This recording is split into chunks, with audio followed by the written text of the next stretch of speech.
As much of Canada celebrates 150 years of Confederation, we headed north in search of an answer to a question about the fabric of Canada and whether it truly connects us all, and ultimately, how we can build a better Canada for everyone. Our destination? Nunavut, Canada's newest territory. It means our land. 9 days, 9 communities, 8,000 kilometers. Nous savons toutefois que pour comprendre l'importance du Nunavut pour les Inuits, les Nunavummiuk, les Canadiens et le monde, une étude plus approfondie est nécessaire. Nous sommes conscients que ce qui suit présente une infime fraction d'une histoire plusieurs fois millénaire. Mais nous savons également que comprendre le passé, le présent et le futur du Nunavut permettra une interprétation juste de l'histoire canadienne tout en regardant vers l'avant. Before heading to Nunavut, a quick stop in the Northwest Territories' capital city, Yellowknife, population 19,000. Because so many people are unable to receive care in their home communities, patients from Nunavut are airlifted hundreds of miles away to receive medical attention. Larga Kitikmeot is a boarding home that provides food and shelter for patients. Here, for a few days, a few weeks, a few months, people like Casey give pregnant women, cancer patients, and others the small comforts they can while they are receiving medical care. You have to be a jack of all trades to work here, and you have to understand the people that we're serving. When we were trying to recruit healthcare staff to live in any of those communities, it was so hard. We learned a lot. There aren't that many federal practitioners in the region, so they're very under-resourced. They're feeling the pressure of long hours, but they're trying to find new ways of doing things. At the end of our tour, Casey touched on an important subject: the resilience of Inuit culture in spite of the intergenerational impacts of colonization. This echoed an important message we heard throughout the tour. Inuit people have made numerous sacrifices to be a part of Canada. It is now time for the rest of Canada to do its part. We headed to Cambridge Bay, a small hamlet located on Victoria Island in the Kitikmeot region in the western area of the territory. We toured the newly built Canadian High Arctic Research Station, a first of its kind. This center will recognize and incorporate traditional Inuit knowledge into its scientific analysis on the effects of climate change.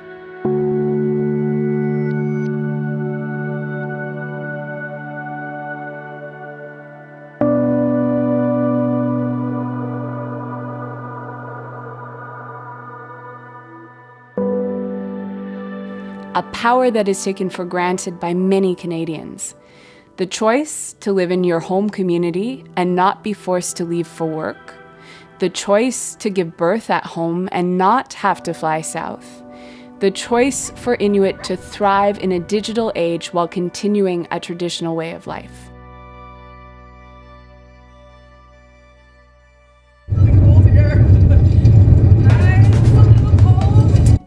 We headed east to Johaven, where we visited the Nitilik Heritage Center and saw the works of renowned Inuit artists, including Nelson Tekuruk and Ralph Porter. We listened to the incredible story of the key role Inuit oral history played in the discovery of the Franklin expedition. Local Inuit historian Louis Kamukak was instrumental in discovering one of the ships. He led the search team to the ship, using his 30-year collection of oral history about the ship that had been passed down generations in his community. We're at the Heritage Museum looking at all kinds of historical stuff to do with the Franklin expedition, and I thought this part was really interesting because Europeans looked for the 2 boats that had been lost for more than 150 years and said they couldn't find it. But if you look here at this map, Inuit history had known forever, since the 1850s in fact, where the boats were located. In fact, the island next to where the boat was located, that's the name for it there, and it actually means there is a boat there. Oh, the arrogance of not listening. We missed the boat. By yes. not talking. Yes, we missed the boat.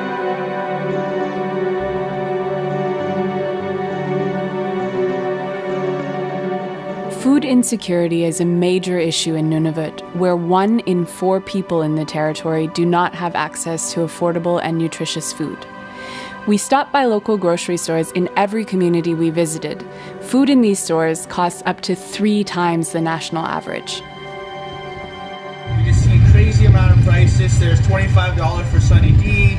I think it was $17 for a liter bottle of water. It just amazes me the cost of living up in the Arctic. Des aînés ont soupé avec nous dans leur centre d'hébergement de longue durée, un des seuls centres du genre existants sur un territoire de 2 millions de kilomètres carrés. Alors que la population grandit et que les problèmes d'hébergement sont critiques, ces établissements sont essentiels.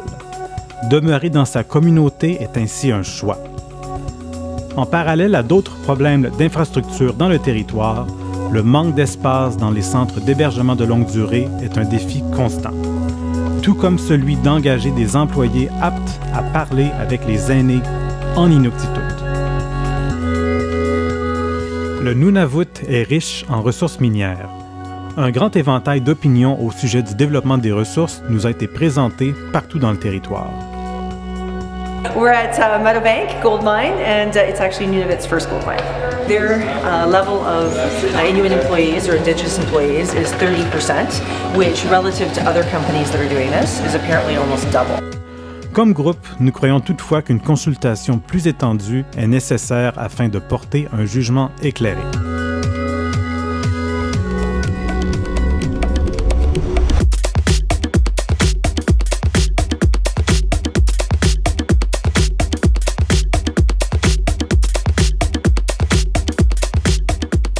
We headed off to Baker Lake, also known as the Centre of Canada.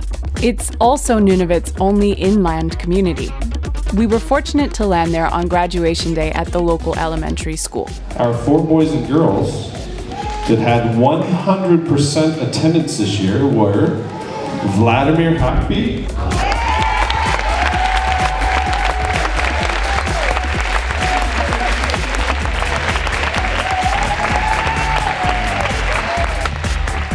As we go through city to city and town to town, we're learning from each other and learning from you as well.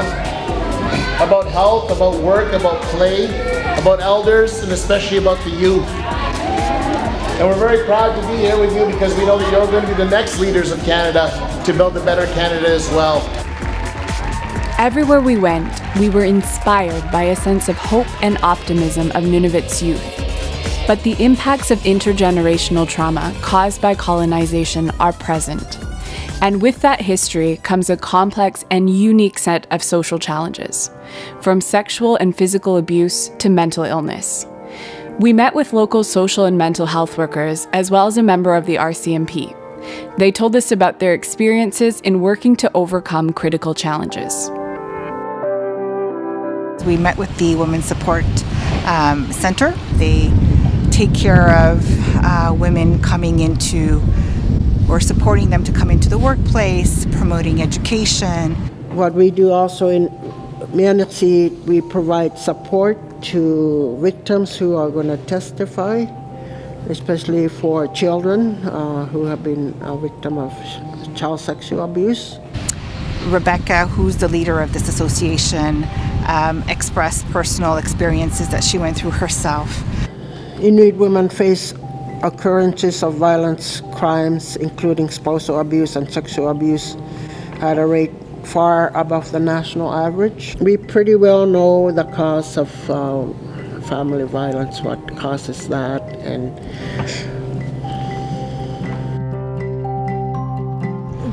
she expressed her personal life at being taken away at 9 years old, going to a residence school. And she was just taken away from her family. It was a very touching moment.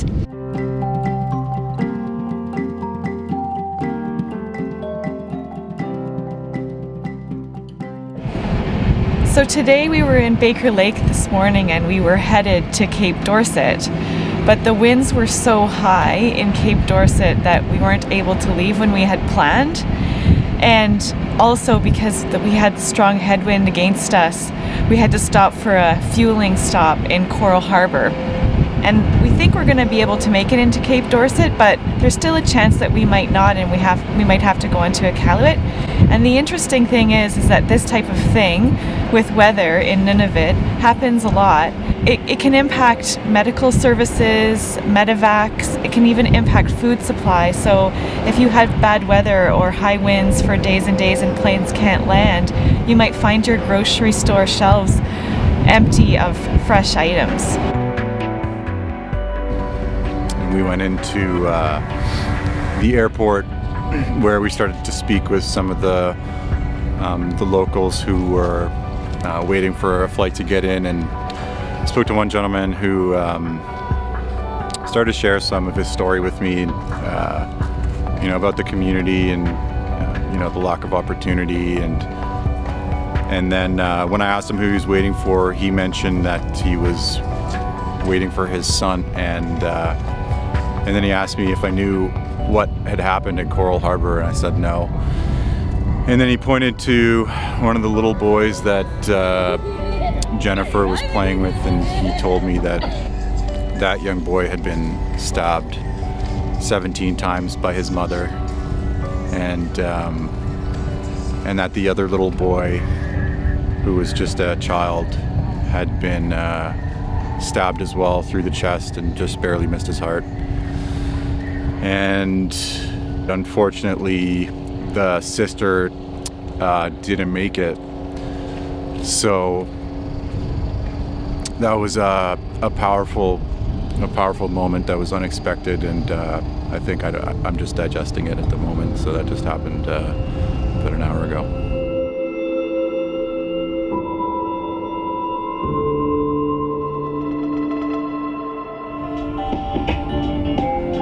Selfie time. Cape Dorset, baby!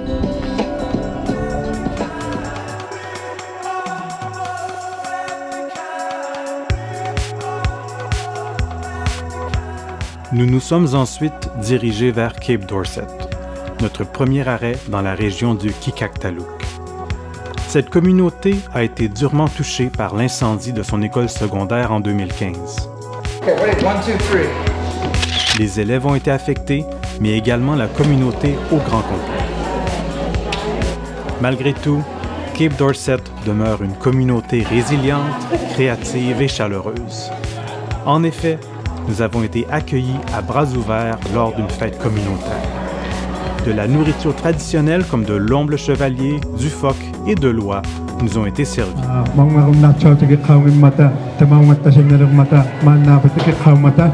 I'd like to welcome them. Thank you very much for coming here to our community and meet with us,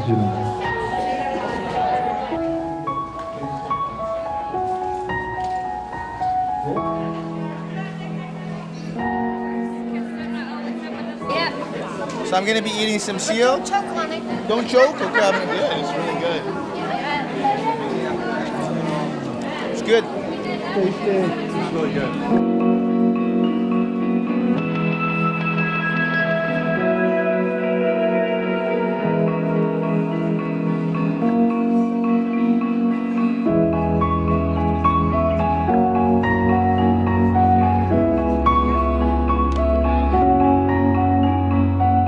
Cape Dorset is world-renowned. It's called the capital of Inuit art for a reason. There have been studios there, specialized in printmaking, and they have all the equipment there to do it all.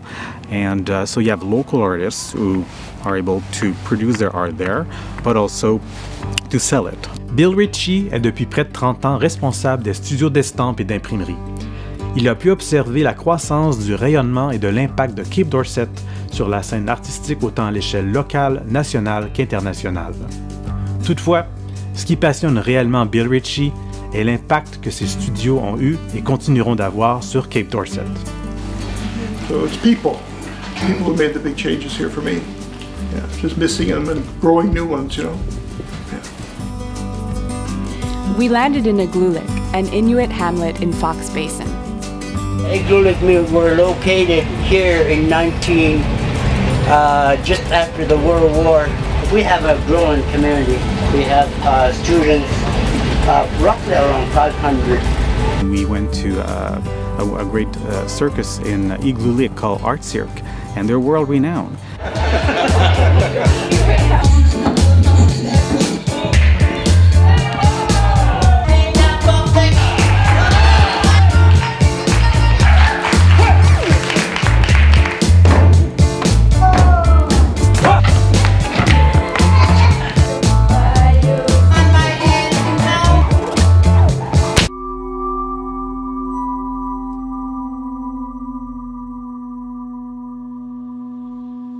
It was a real honor to be able to spend so much time with the elders of this community.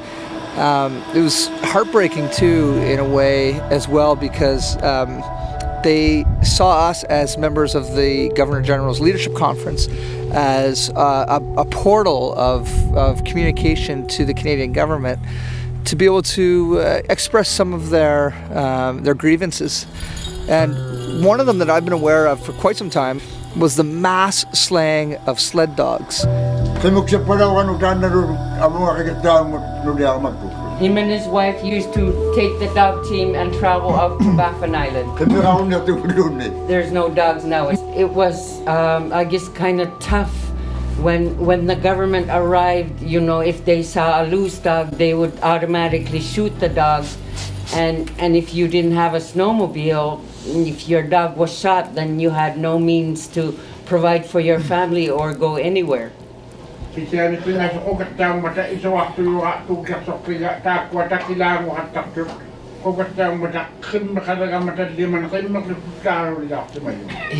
3 lead dogs were shot. This dog slaughter happened around 1960.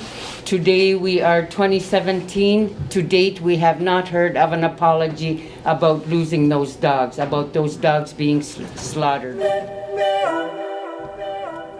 Prochaine destination, Clyde River, située sur la rive du bassin Patricia, un affluent du détroit de Davis. We started the morning with Rebecca, who is running a cultural program in one of the elementary schools and secondary school, where the goal is really to bring back some Inuit knowledge into the curriculum.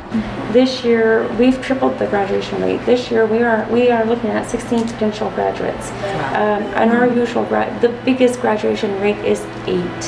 What I took away from it was the importance of balancing culture with the education system. One of the phrases that stood out for me was, what's the point of graduating if you can't survive on the land for one night?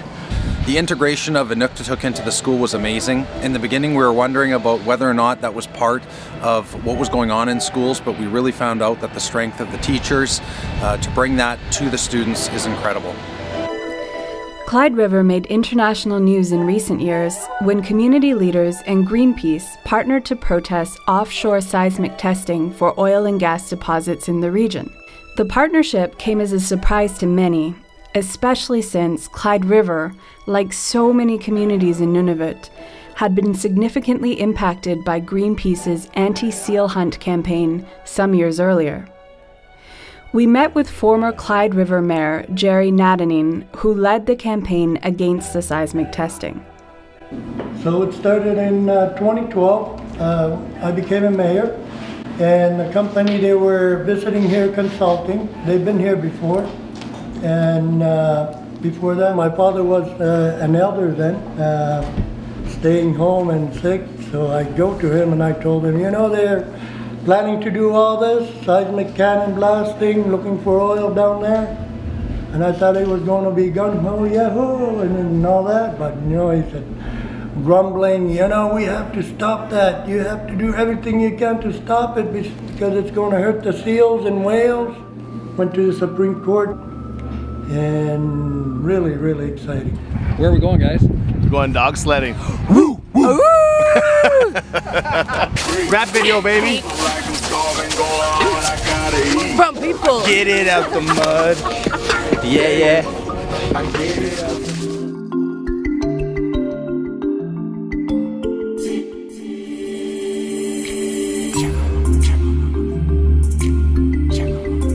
You just throw it at the crowd and see what happens? Yeah, see. Being out on the land gave us a small glimpse into the deep interconnectedness between the Inuit and the Arctic landscape, water, air, and animals. Appreciating and honoring this interconnectedness is also essential if reconciliation is to be achieved. So I did the debrief last night. I had everyone write out one sentence of a key theme that mattered to them. And interestingly enough, almost everyone on the team had some form of reconciliation for the Aboriginal population, up here being the Inuit community, as their number one theme.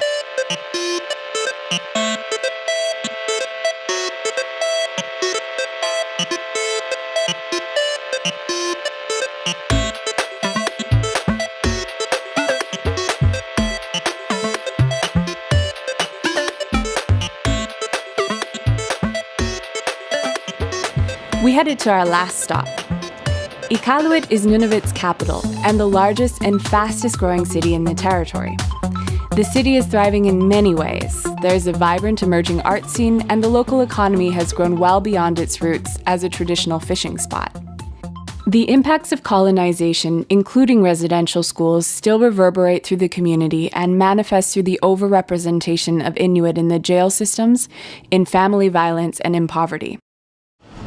So they were talking about the lack of housing, the overcrowded in the houses. They shared a story about talking to some kids playing at 3 o'clock in the morning in the playground, and him asking, "Why are you out playing at 3 o'clock in the morning?" And they said, "Because somebody is sleeping in my bed. When they're done sleeping, I'll go home and I will sleep." Residential schools and federal hostels started targeting the Inuit as early as the 1860s with the goal to aggressively assimilate, civilize, and Christianize.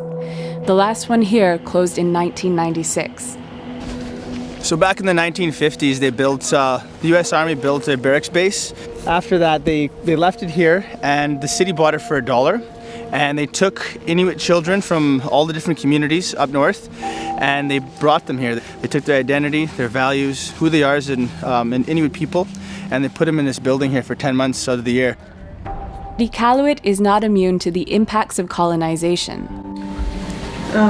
From February until the end of July, there were 25 deaths by suicide, and in the year prior there were 36.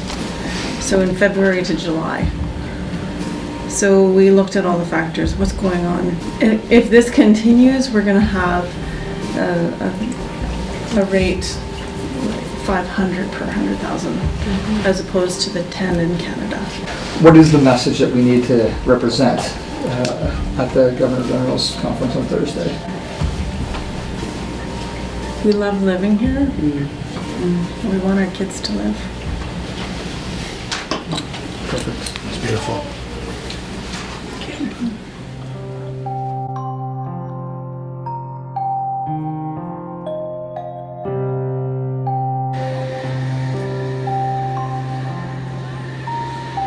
Well, this is it. We gotta say goodbye to Iqaluit. It's been a good time. Cheers.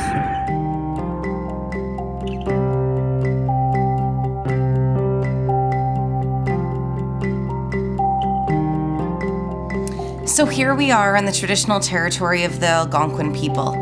We've just traveled thousands of miles across the beautiful Arctic. We've caught 12 separate flights, been to numerous communities, met with so many inspiring people.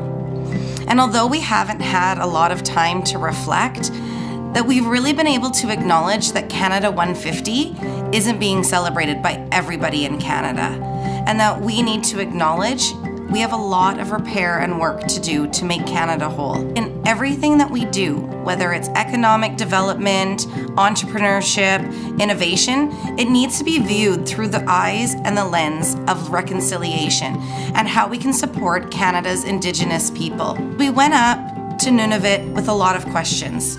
We wanted to listen and hear from everybody and gather information from the stories. But what we determined is we actually came back with more questions. Inuit people of the North have the capacity, the knowledge, the innovation to tell this story themselves, and we in Canada need to start listening.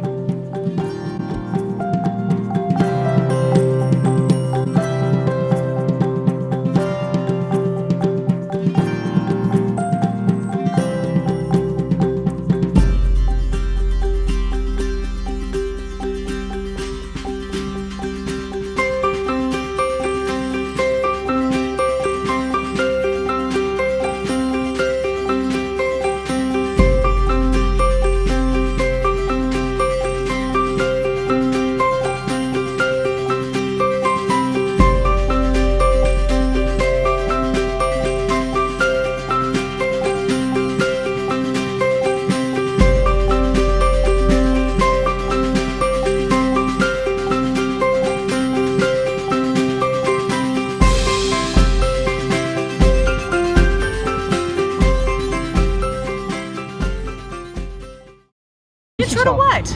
Oh. Okay, ready? And action. Hi, I'm Heather Pay. I'm a military nurse from Kingston. Allô, mon nom est Josette, je suis de Montréal, puis je travaille pour un organisme de recherche. Bonjour, mon nom est Simon, je viens de Montréal et je dirige un orchestre à Montréal.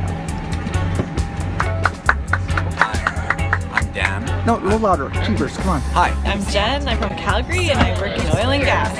Anthony Morelli from Ottawa and I'm with Global Affairs Canada. I'm Greg Hemmings. I'm a filmmaker from St. John, New Brunswick. I'm Jamie West. I'm a steelworker from Sudbury and I represent mining workers for health and safety. Hi, I'm Karina. I'm from Montreal and I work with the Canadian Labour Congress. I'm Dallin Bear and I'm an Indigenous leader from Saskatchewan. I'm Rosie. I'm from Montreal and I work for a financial institution. Hi, my name is Shauna. I'm from Toronto and I'm a police officer there. My name is Alexa. I'm originally from New Brunswick, currently in Vancouver, and I work in mining. Nicole Bresser. I'm a lawyer from Victoria, BC, practicing Aboriginal and human rights law. I'm really excited to be part of this Nunavut tour and the Governor General's Leadership Conference.